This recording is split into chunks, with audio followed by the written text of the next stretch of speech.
West Coast Cookbook and Speakeasy with Chef Justice Putnam. Netrootsradio.com.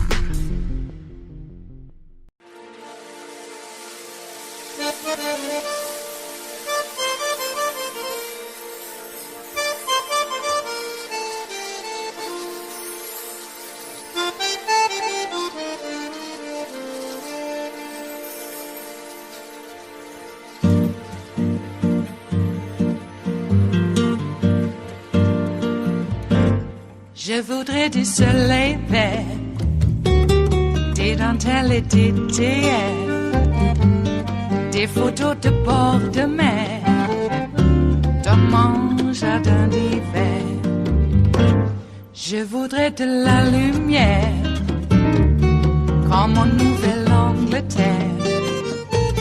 Je veux changer d'atmosphère, dans mon jardin d'hiver. Ma fleur sous la pluie de novembre, tes mains qui courent, je n'en peux plus de t'attendre. Les années passent, il est loin, là je tombe. Nul ne peut nous entendre. Je voudrais du Fred Astaire, revoir un latte. Well, I want to begin tonight with a pledge to you, the audience of this program. This is a serious pledge that I will fully present and analyze any evidence that emerges to indicate that Donald J. Trump might not be guilty of obstruction of justice in violating the Espionage Act. But so far, no such evidence has emerged in any way. Donald Trump's lawyers have offered no hint of a defense to the potential criminal charges of obstruction of justice and violating the Espionage Act. And tonight, in the breaking news of the night, the evidence has taken a turn that could be what a criminal jury finds to be proof beyond a reasonable doubt that Donald Trump committed those crimes. There is an informer inside Donald Trump's home in Florida. That is the breaking news. Reported tonight in the Washington Post under the headline, Trump worker told FBI about moving Mar-a-Lago boxes on ex-president's orders. In each one of the Justice Department's legal filings in the appropriately titled case of Donald J. Trump versus the United States of America, the Justice Department has repeatedly used a phrase that appeared in last night's filing in the case to the Supreme Court by the Solicitor General. The FBI uncovered evidence. There are two key points in the story where the Justice Department leans very heavily on some variation of that phrase. Every single time the Justice Department lays out the chronology of their investigation in a legal filing in court, they always say that after Donald Trump returned 15 boxes of documents to the government 1 year after he left the presidency, the FBI somehow knew that there were still more government documents in Donald Trump's possession. In last night's filing, the Solicitor General put it this way. The FBI developed evidence that additional boxes remaining at Trump's residence at the Mar-a-Lago Club in Palm Beach, Florida, were also likely to contain classified information. That is such a loaded sentence. The FBI developed evidence that Donald Trump had more boxes of classified documents. How did they do that? How did the FBI develop that evidence? How did the FBI find that out? And then, in every chronology prosecutors have presented, they always describe FBI agents and a federal prosecutor going to Florida on June 3rd to personally take custody of the remaining documents in Donald Trump's possession. And when they take those documents, that's the day when Trump lawyer Christina Bobb was reportedly talked into signing a certification that was completely false, a certification saying that the documents being handed over on June 3rd were the very last government documents in Donald Trump's possession.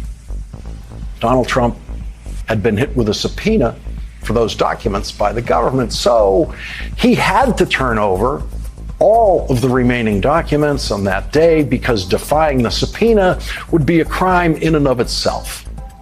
So the FBI agents and the prosecutor at Donald Trump's home on June 3rd took that small collection of documents that they were handed that day, and they took that written statement made under oath that there was absolutely nothing left in Donald Trump's home.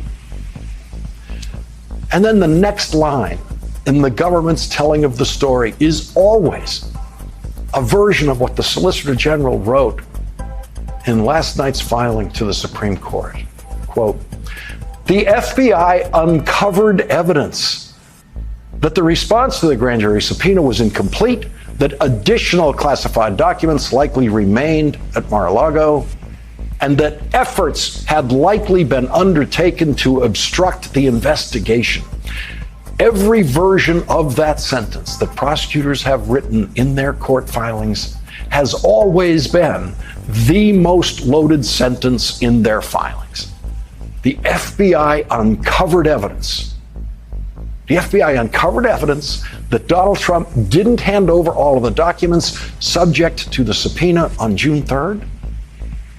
Donald Trump withheld government documents again. How did the FBI uncover that evidence?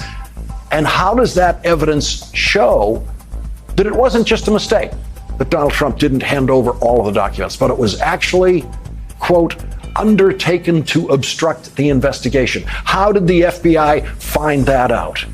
Now we know. Tonight we know. Now we know that there is a witness on the verge of becoming the most famous witness in the world and the most important witness ever to testify against a former president of the United States, a witness who might be able to deliver proof beyond a reasonable doubt to a criminal jury of crimes committed by Donald Trump. The Washington Post is reporting tonight a Trump employee has told federal agents about moving boxes of documents at Mar-a-Lago at the specific direction of the former president, according to people familiar with the investigation. It gets worse. When did Donald Trump tell the Trump employee to move the boxes? The Washington Post is reporting that Donald Trump told the Trump employee to move the boxes after Donald Trump received a subpoena from the federal government for those boxes. The fact that Donald Trump ordered the movement of those boxes after he received the subpoena could be proof beyond a reasonable doubt of Donald Trump's intention to commit obstruction of justice. It gets worse. The Washington Post is reporting that there are multiple witness accounts about Donald Trump ordering the boxes moved after receiving the subpoena in May. The people familiar with the investigation said agents have gathered witness accounts indicating that after Trump advisors received a subpoena in May for any classified documents that remained at Mar-a-Lago, Trump told people to move boxes to his residence at the property. And it gets worse. It's all on video. That description of events was corroborated by the security camera footage, which showed people moving the boxes. After the FBI and a federal prosecutor visited the Trump residence on June 3rd, armed with a subpoena, and obtained those documents, they went back to Washington and then sent another subpoena to Donald Trump demanding the security camera video recordings from his residence. Those video recordings are now clearly the evidentiary equivalent of the audio recordings made in the Oval Office by President Richard Nixon while President Nixon was ordering crimes to be committed by his staff. Those audio recordings of Nixon, when obtained under subpoena, forced the Republican president to resign the presidency before he would have been impeached in the House of Representatives and removed from office by the United States Senate. They were the proverbial smoking gun in the evidence against Republican President Richard Nixon.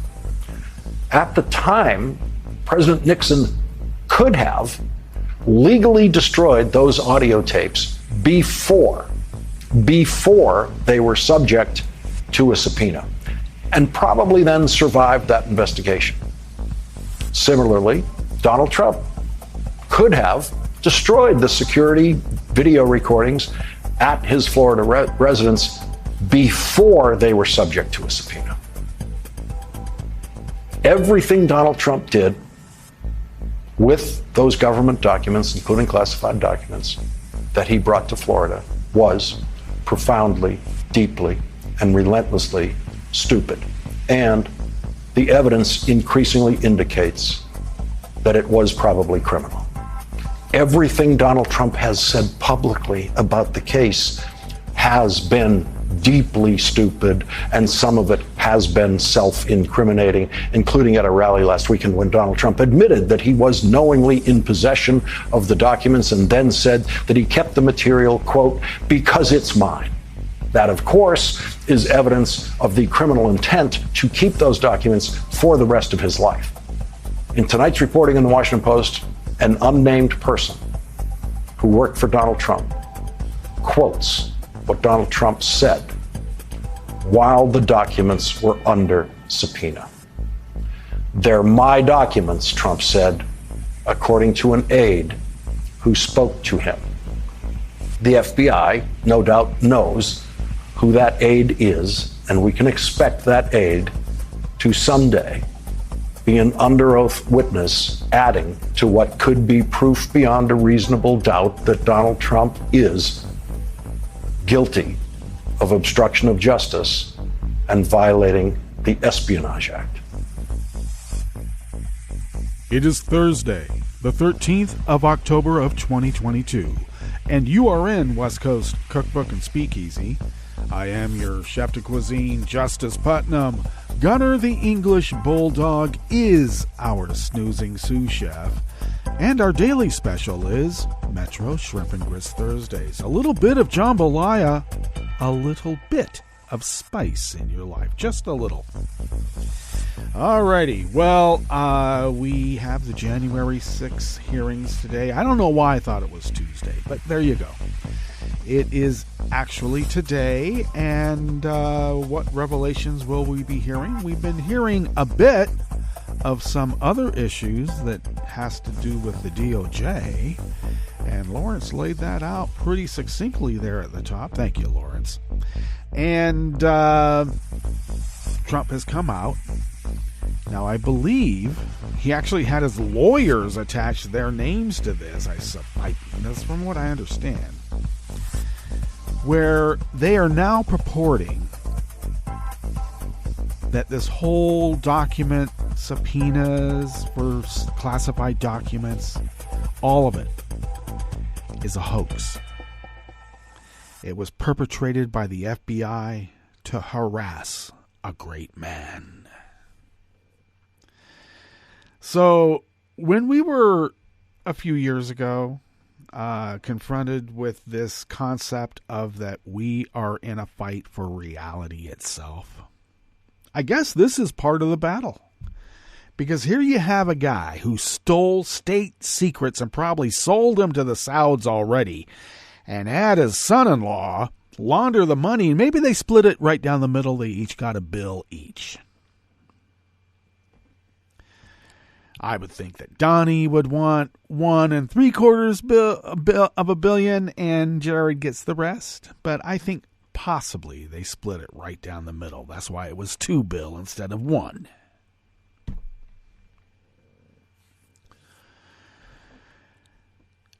And he has a bunch of secret documents. They don't know where they are.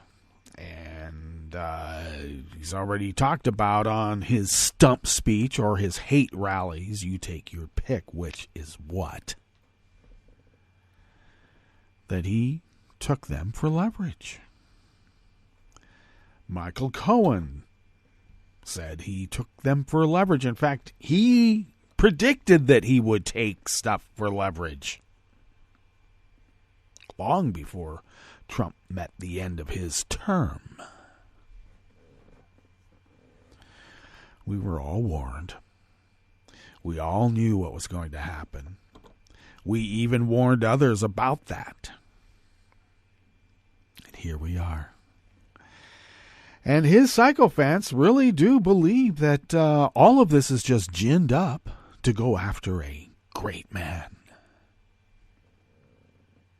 A great man who would stab his own loyal subjects in the back. Because a rube is a rube, and if there's one thing that grifters hate the most, it's the rube. That's why it's so easy to steal from them. Except the rubes don't know that because they think they're in on the game themselves. Yeah, they are the game. At least for one part of it. And he has raised a tremendous amount of money. It's not all coming from right-wing fascist Burgermeister industrialists. Some of it comes from the least knowledgeable about how our government works. And now they want to run the show. Great. That is just great. Everything that happens to Donald Trump is a hoax. It's all a hoax. I suppose these maggots are the worst parents in the world. They let their kids get away with this stuff, and they don't see what Donald Trump is doing.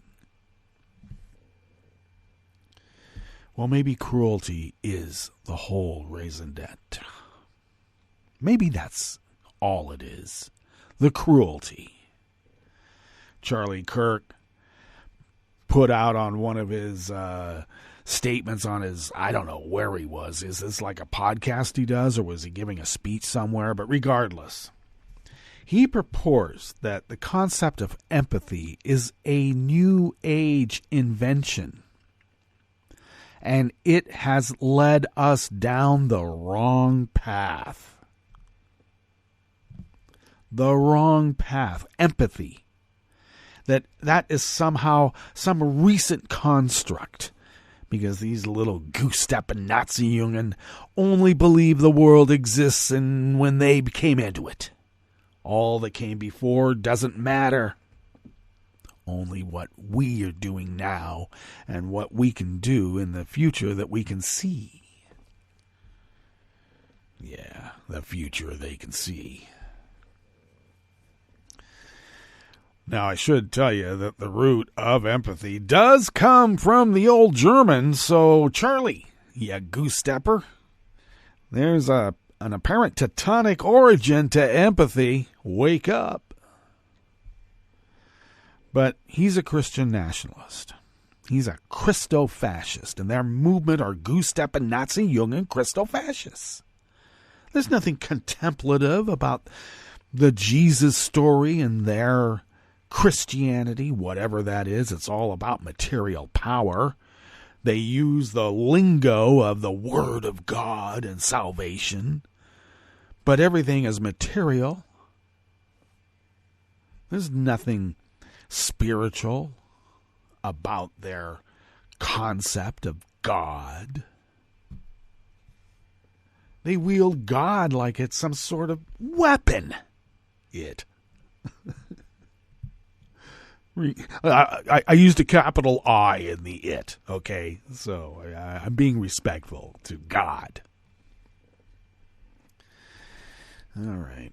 Well, there's the old story about God made man in his image, and I and others have always disagreed with that. Man made God in our image. That's why we can lessen the concept of God to something understandable to our puny brains. Oh, yeah, God's got to be some sort of vengeful character because we are. Are we? Do we have to be? All right. The thing I hate the most is that you actually have to slap and punch these Nazis. You have to. Even Gandhi said, hey, look, what's the sound of one hand clapping? A slap across the face, you idiot. Jeez. I know I'm mixing Buddhism with, Krishna consciousness, but they have an origin of sorts that they share. Let's not forget. So, it's a fight for reality now, is it? What was it that Rove said? They make the reality. And then when we're reacting to that reality, they're on to another one. And now the Rovians all want to try to distance themselves from these goose steppers because, I don't know, it's getting a little too real now. Told you so. And I fault us, too, because we had a lot of chances to actually punch the Nazis, and we did. I mean, think about getting Metzger and his crew bankrupted. Took some effort.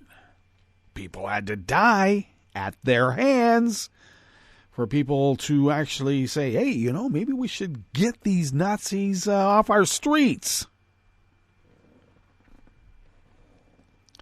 So they did, and they moved to Idaho. Now look what we got. Okay. I just also hate this idea that our media is so complicit in it all. For instance, going after someone who has had a stroke as if now that they're not capable of leading, even though there are people who have had strokes and came back from it while they were still serving. And people were given deference to that. And now they're back serving. I mean, there's about a half dozen who have had strokes that are sitting senators and Congress critters right now. Right now. What happened to my voice? Right now.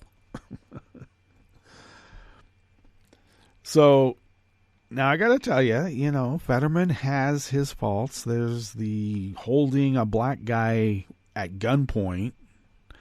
And I got to tell you, kind of a racial profiling deal. I mean, that's part of his past. Has he atoned for it? I don't know. But practicality has a certain practicality to it as well. And, by all appearances, Fetterman looks like the standard, all-inclusive, liberal Democratic candidate for the Senate, which we would like. Well, not the typical, because not all of them come in wearing hoodies and stand almost 7 feet tall, looking like a Hessian. Not a Hell's Angel, a Hessian. Big difference between those clubs. So, and I apparently, Mrs. Greenspan thinks that you can equate Fetterman's stroke and his recovery with Herschel Walker's admitted dozen or more personality disorders, or actual personalities, and a persona of a deadbeat, gun-wielding baby daddy.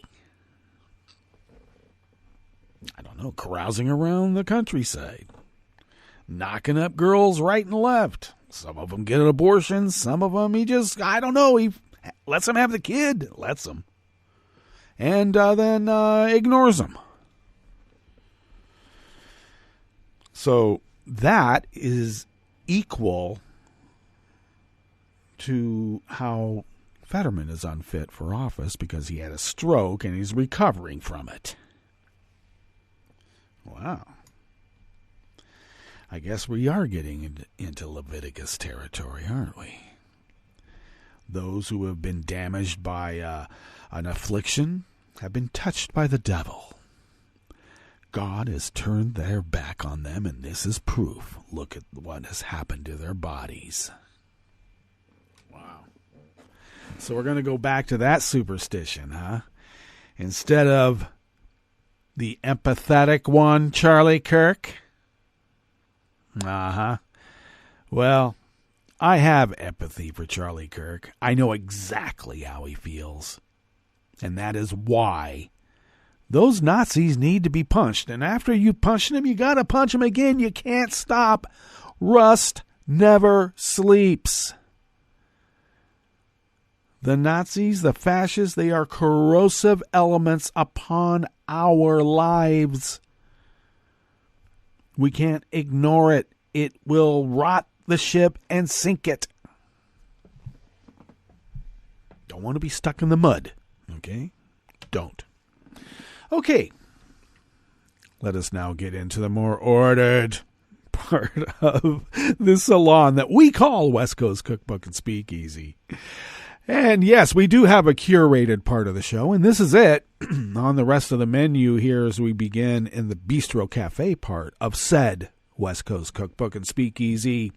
The Indiana Supreme Court will keep the state abortion ban on hold. Well, that's good.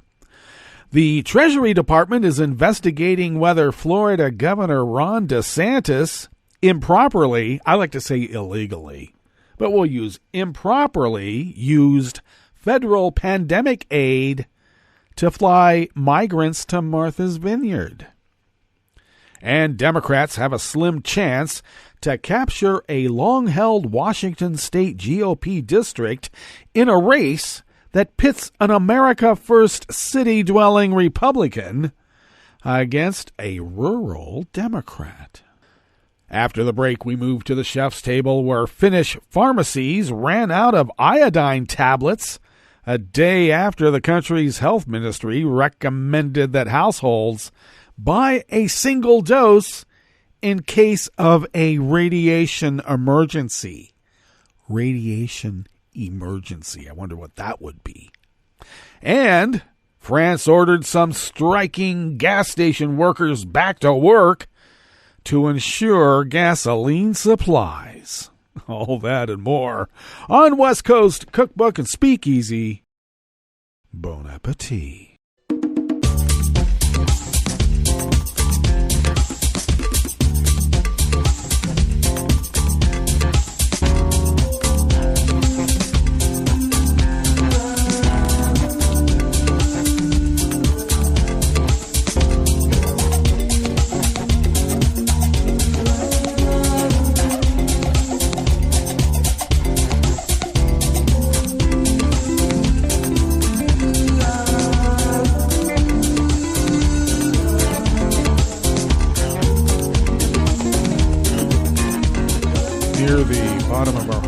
At netrootsradio.com. To the right of the page is the chat room link. The chat room is monitored by Kelly Lincoln. Thank you, Kelly.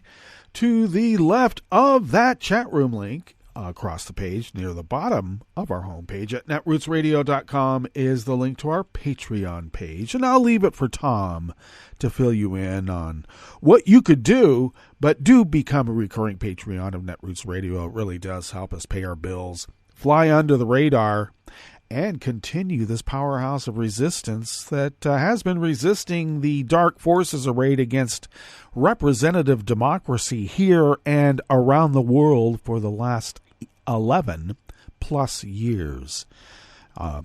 Actually, I'll just tell you, if you could afford to send us what you would spend on an espresso-type coffee drink once a month, it would help us pay those bills, and that would help us fly under the radar. And that would help us fulfill our civic duty as the founders originally intended so many, many years ago. Indeed. All kidding aside, thank you for your generosity and pre-thanks for generosity in the future. Thank you. If you would like to follow Netroots Radio on Twitter, you can do so at Netroots Radio. Tom takes care of that. Thank you, Tom.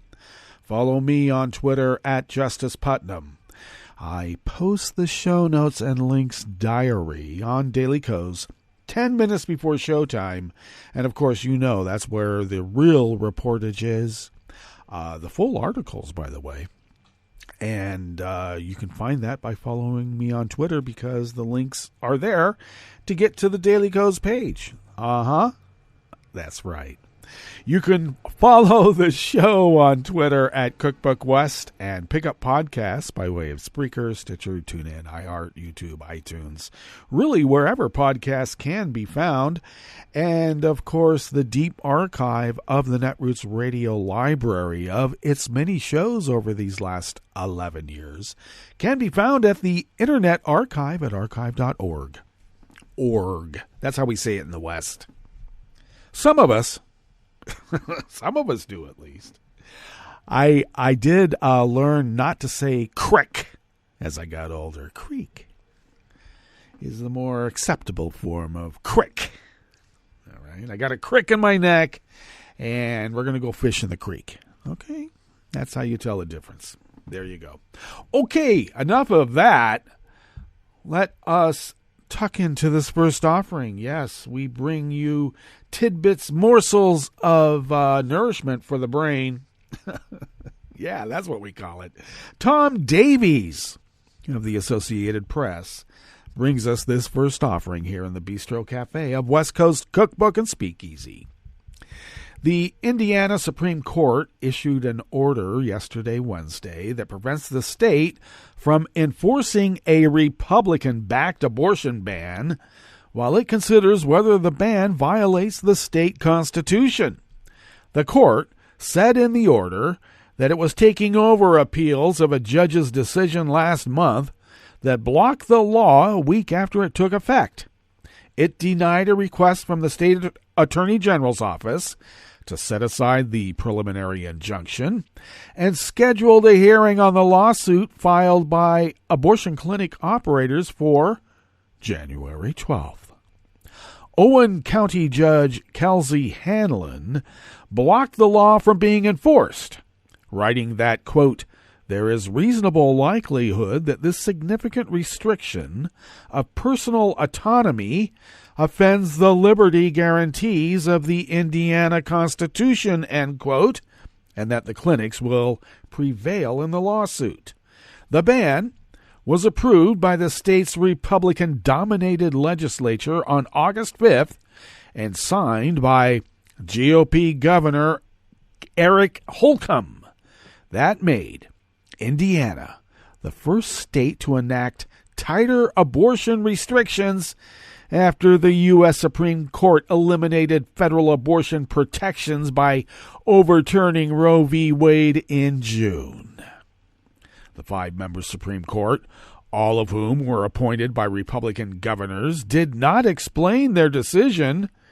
The order, signed by Chief Justice Loretta Rush, said a majority of the court agreed with its provisions, but gave no further details.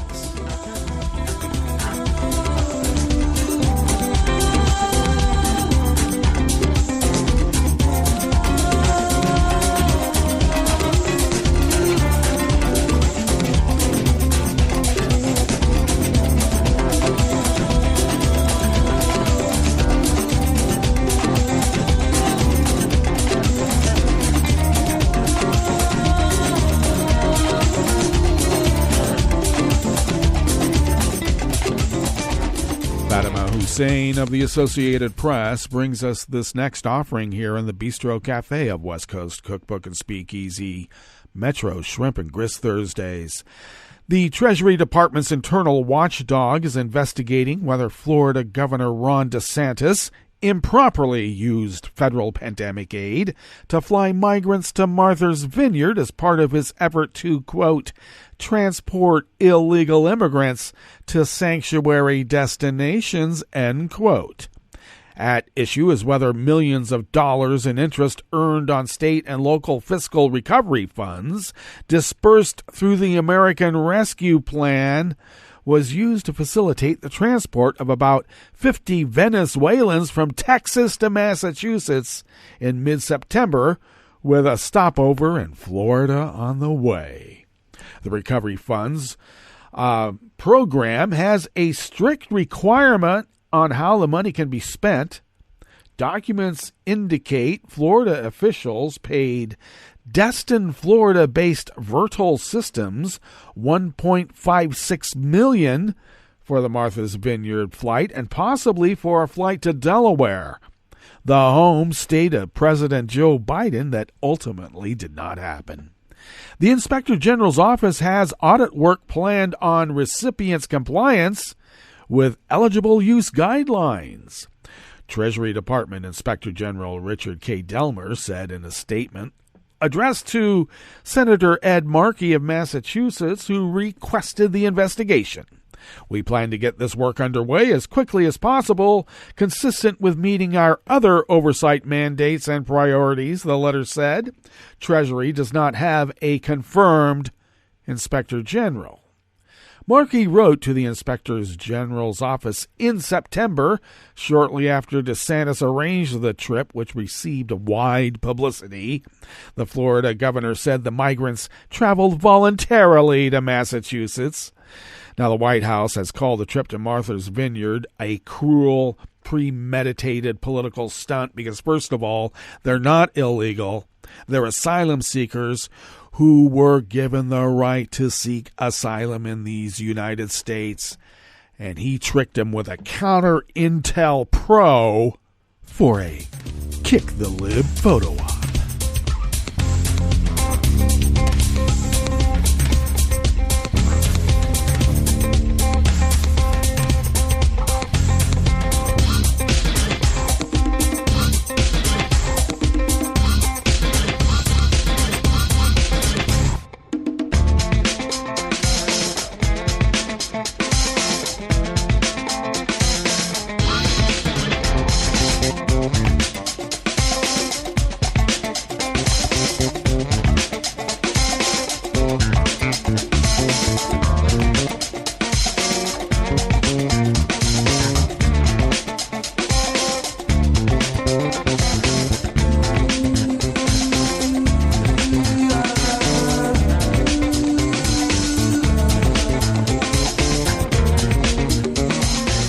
Rachel LaCourte of the Associated Press brings us this final offering here in the Bistro Cafe of West Coast Cookbook and Speakeasy. For years, a congressional seat in a Republican district in southwest Washington state has evaded Democrats. Now, with the incumbent Congresswoman ousted over her vote to impeach former President Donald Trump, they have a slim chance in a race that has pitted an America First Republican against a rural Democrat. The tough battle in the 3rd Congressional District is a key race for both parties, as the House is up for grabs amid an environment of increasing polarization. Longtime Republican U.S. Representative Jamie Herrera Beutler was one of 10 House Republicans who voted to impeach Trump following the January 6 attack on the U.S. Capitol. She finished 3rd in the August primary, where the top 2 finishers win a chance to face off in the general election regardless of. Now, Democrat Marie Gluesenkamp-Perez and Trump-endorsed Republican Joe Kent are fighting for the seat. Herrera Beutler has not endorsed a candidate and has not said how she plans to vote. Herrera Beutler took 20% of the vote in the primary, with which candidate her supporters opt for next month will be key in determining whether Republicans retain the seat or Democrats score an upset, said Mark Steffen, an associate professor of political science at Washington State University, Vancouver. The former president garnered just 38% of the statewide vote in 2020, but narrowly won the 3rd district with 50.6% of the vote. In comparison, Herrera Beutler captured more than 56% in her race that year. Stefan said the polarization of the rest of the country can be visualized in the 3rd district. A recent debate in Vancouver, the largest city in the district, showed the vast difference between the 2 candidates, with Gluesenkamp-Perez saying Kent is too extreme, and Kent countering that she would be a rubber stamp vote for the Democrats. Kent, A former Green Beret who was a regular on conservative cable and podcasts has called for the impeachment of Joe Biden and an investigation into the 2020 election. He's also called to defund the FBI after the search on Trump's Mar-a-Lago home for classified documents.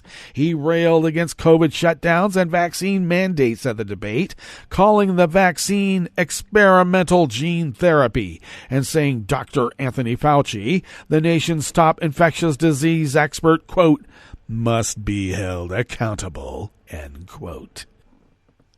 Does anyone else here feel like they spent just a month on YouTube? Glusenkamp Perez asked the crowd, saying that Kent's comments are doing nothing to heal our country.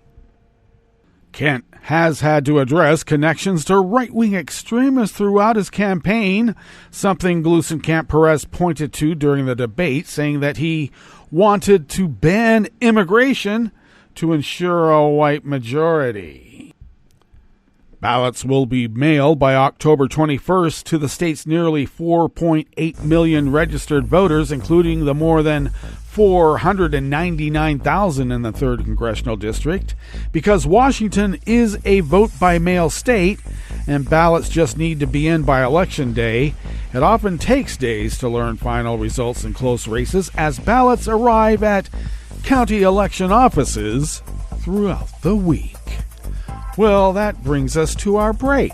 And when we get back from that break, we will go through weather from around the world, and we will finish up with the stories that we have curated for you today. You are listening to West Coast Cookbook and Speakeasy, and we will be right back. You are listening to netrootsradio.com. Please hang up and try again.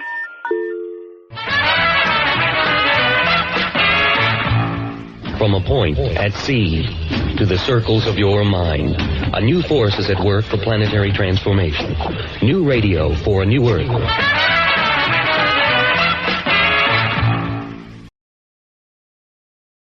Make sure you're registered to vote. Go to rockthevote.org. Vote for Democrats up and down the ticket. This message, a public service from all the fine people of netrootsradio.com. Lung cancer is the leading cause of cancer deaths in the world. Why? Because it's difficult to detect in its early stages and hard to treat once it's discovered. The Lung Cancer Initiative at Johnson & Johnson is working to reverse that trend. And to do so, it needs not just doctors and researchers, but engineers. Hannah McEwen is the head of engineering sciences for the group. She recently sat down with Scientific American Custom Media to explain the role engineering can play in transforming lung cancer diagnosis and treatment. When one hears about the field of engineering, it's not always associated with medicine. When Hannah McEwen started her engineering career, she did so thinking about possibilities to apply the principles and problem-solving techniques of engineering to biology and medicine to ultimately improve healthcare. If I go back to my early days, even back at my university, my undergrad, I really began to fall in love with this idea that engineering can really be used to transform a patient's health. That love blossomed at her first internship, working on electronic devices to provide a sense of sound to people who are profoundly deaf or hard of hearing. She says those cochlear implants were a striking example of how engineering can improve the quality of life. We apply physics and mechanics and electrical engineering, and it can transform someone's life from one day being able to hear nothing to then being able to hear voices and people and sounds and really have a transformational impact. Hannah eventually joined Johnson & Johnson, where she spent more than a decade developing orthopedic implants designed to help people walk and move again. Over time, she started collaborating with colleagues across the company on new and aspirational projects. We don't just think about waiting till someone has a disease and look at treating them then, but what can we do to intervene earlier in that disease progression? Lung cancer is an ideal disease for this line of thinking. It's the most lethal form of cancer today because it's a highly complex disease. As part of the Lung Cancer Initiative at Johnson & Johnson, Hannah has assembled a team of engineers to take on this challenge. They all come from fairly diverse, different backgrounds. working in different parts of healthcare, different procedures, not all with an oncology background, but really have a passion and innovation for how do you start with a problem, start with an unmet need, and then identify whether there are technologies either from within J&J or people who are really good at building partnerships outside of J&J as well. Engineers are helping to address lung cancer. Hannah says, of course, it's about designing new technologies to identify and treat the disease. And it's more than that. It's also about how do you even do a surgical or an interventional procedure to be able to diagnose what someone's health may be and then be able to repair or treat the condition that they have. It's the technologies, it's the physical and mechanical solutions that are used to treat things that are going on in the human body. Hannah and her team, for example, often observe lung cancer procedures and ask questions. We will often look at not just what the device is doing that the physician is trying to use in a procedure, but how is that handled? Who is the person who hands that device to the physician? When we observe other things going on, we may see there are plenty of other staff in that room who also are utilizing different tools in that procedure. And we get to observe firsthand the different challenges they have. Those observations help Hannah's team to not only develop a specific tool, but also identify the need to develop additional technologies or new ways of using instruments that already exist. For example, could a robotic bronchoscope do more than just enable the doctor to take a sample of a lesion in someone's lung? What if you could have the ability one day to identify a cancer right there and then? That at the time of the procedure is helping me see that my biopsy needle, the lesion it's in, I can look at it, as though it's under a microscope and see that this is definitely a cancer that I should do something about. How can we decide right there and then, yes, I have a good sample and it is cancer, and then maybe one day go ahead and actually treat it in that same procedure? In this future state, once cancer has been confirmed, the doctor could, at the same time, inject medicine or apply energy to begin treatment of the tumor. Hannah says this approach may not only be more efficient, but it's also her hope patients would experience less of the undesirable effects commonly seen with systemic therapies. We are building together solutions that have mechanical device, medtech, and informatics solutions with the biological or pharmaceutical treatment modalities that we may use to be able to change someone's health. That's what motivates me to come to work every day. It's the opportunity to change a disease, and it's the incredible privilege it is to work with the diverse teams to do that. Hannah says she's excited to see the Lung Cancer Initiative working to one day help transform the lives of millions of patients. She's working with her team, collaborators, and across Johnson & Johnson every day to make that future happen as soon as possible. Hannah McEwen is the head of engineering sciences for the Lung Cancer Initiative at Johnson & Johnson. The Lung Cancer Initiative was formed in 2018 to unleash the full potential of science and technology to change the trajectory of this complex disease. This podcast was produced by Scientific American Custom Media and made possible through the support of the Lung Cancer Initiative at Johnson & Johnson. Hi, it's Tom. Could we humbly suggest your donation to netrootsradio.com? All we've got to run this 24-hour powerhouse of progressive resistance radio is what comes out of our own wallets. And you are our biggest donor. And it doesn't take much, $3, $5. Just go to the bottom of our netrootsradio.com page and hit our secure donate button. Heck, you can even make a recurring contribution. So donate what you'd like at the bottom of our netrootsradio.com's homepage. Because you are our biggest donor. netrootsradio.com. Together, we are Resistance Radio.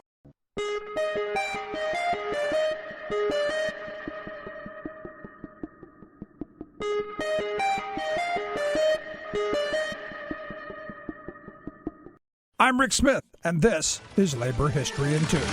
On this day in labor history, the year was 2000. That was the day that newspaper carriers for the San Jose Mercury News ended their walkout. 80% of the newspaper carriers were Vietnamese immigrants to the United States. Many were elderly or recent immigrants with families. The paper carriers often had to get up in the wee hours of the morning to complete their routes. They earned about $6 an hour. The carriers would also have money taken from their paychecks for the people on their routes who were delinquent in paying for their papers. San Jose is part of the tech industry growth of California's Silicon Valley. The economic disparity between the rich and the poor and working class in the area is stark. The newspaper deliverers were classified as independent contractors, meaning they legally had no protections and could not join a union. They knew that they had to work together if they wanted to improve their wages, their hours, and conditions. One carrier explained that the workers' concerns were, quote, thrown in the garbage by our supervisors. The carriers appointed John Hao-Do as their spokesperson. They demanded a 20% raise. When management would not listen to their demands, carriers on nearly 50% of the routes stopped delivering the newspapers. The walkout lasted 6 days.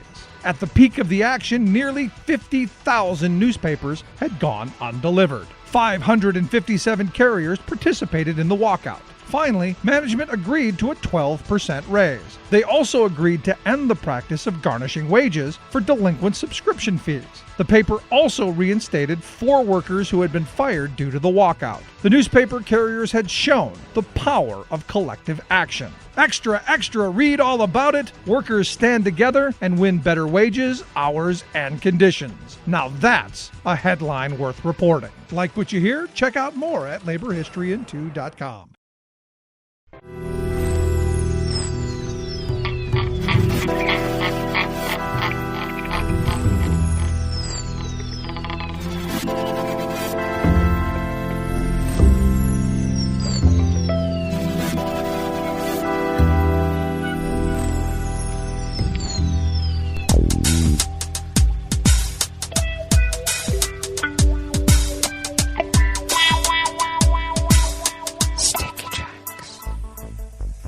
Thank you for accompanying us here to the Chef's Table at West Coast Cookbook and Speakeasy Metro Shrimp and Grist Thursdays.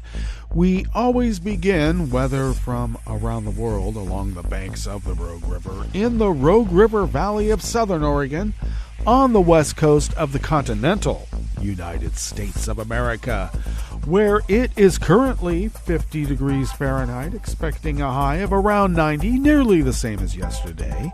Abundant sunshine, and winds will be light and variable. Clear skies overnight, lows in the low 50s, winds remaining light and variable, and we'll have sunny conditions tomorrow with highs near 90 once again, winds remaining light and variable.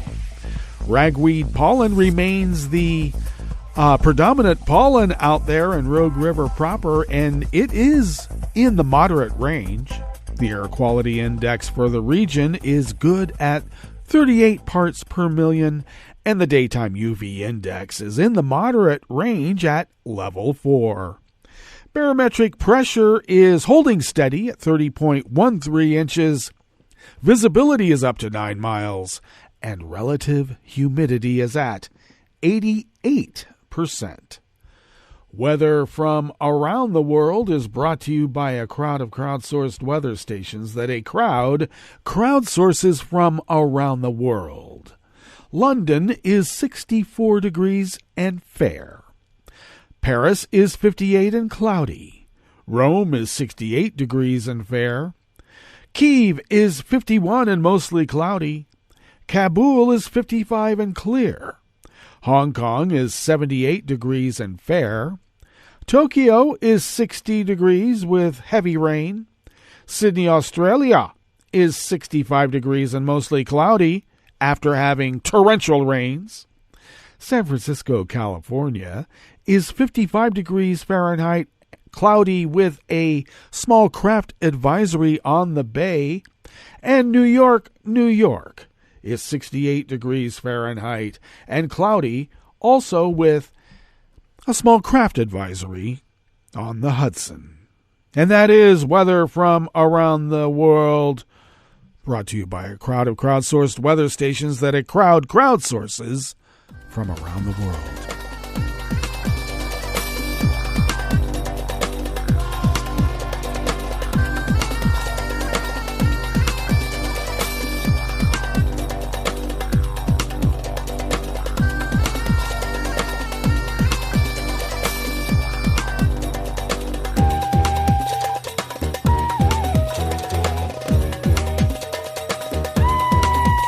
Anonymous Associated Press staff brings us this first amuse-bouche here at the chef's table at West Coast Cookbook and Speakeasy, Metro Shrimp and Grits Thursdays.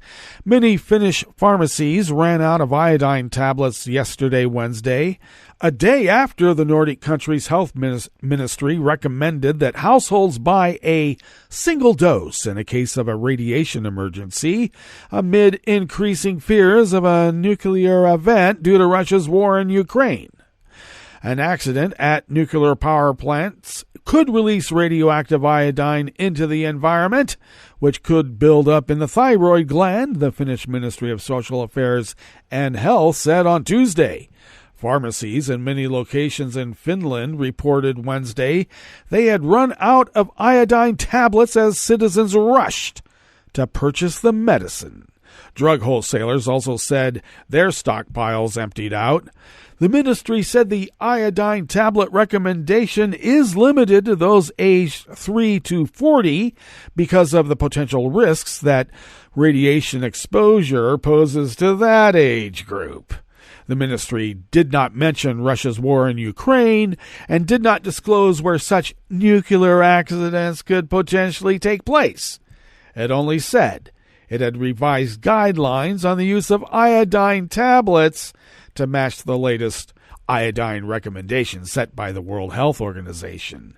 However, Petteri Tipiana, Director General of the Radiation and Nuclear Safety Authority of Finland, told the Finnish newspaper Ilta-Sanomat there was a link between the update and the situation in Ukraine.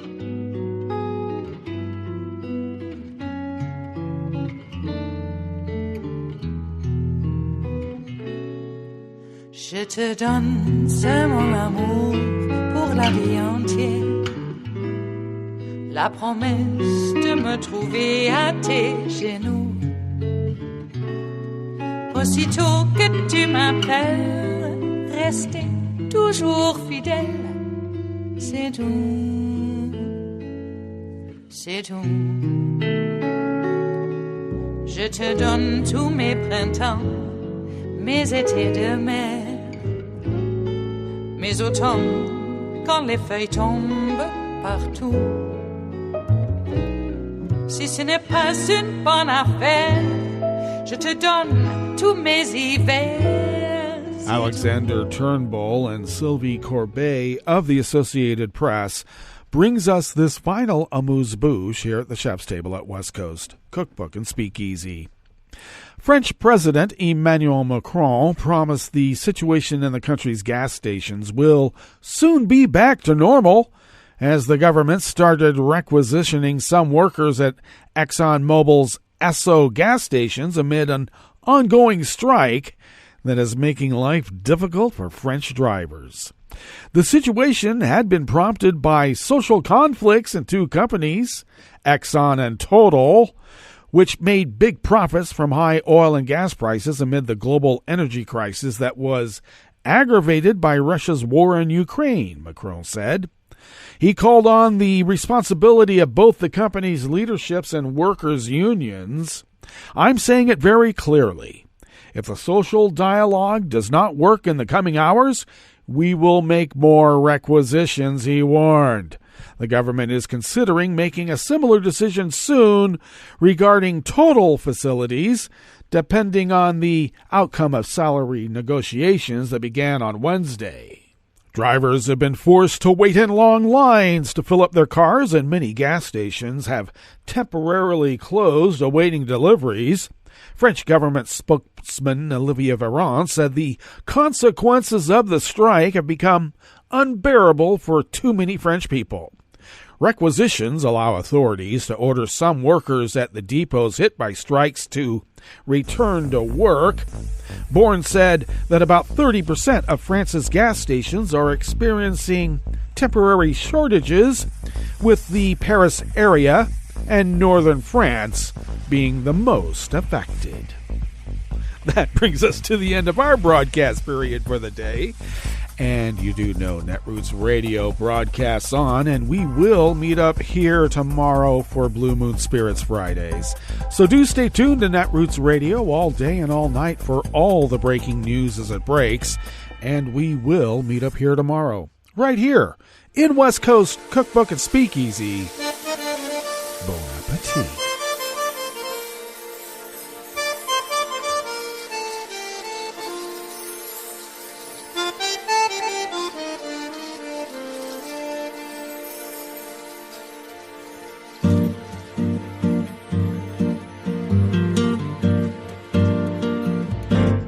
Je voudrais du soleil vert, des dentelles et des théières, des photos de bord de mer, dans mon jardin d'hiver. Je voudrais de la lumière, comme en Nouvelle-Angleterre. Je veux changer d'atmosphère, dans mon jardin d'hiver.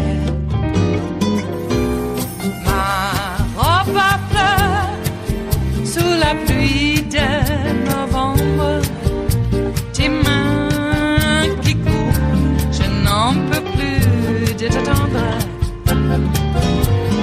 Les années passent, il est loin, là je tombe. Nul ne peut nous entendre. Je voudrais du Fred Astaire, revoir un latte Goël. Je voudrais toujours te plaire dans mon jardin d'hiver.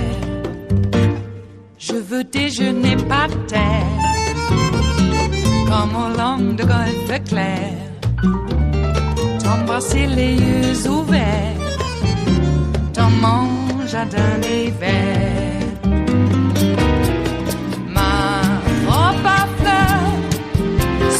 Pluie de novembre, tes mains qui courent, je n'en peux plus de t'attendre. Les années passent, il est loin, là je tombe. Nul ne peut nous entendre.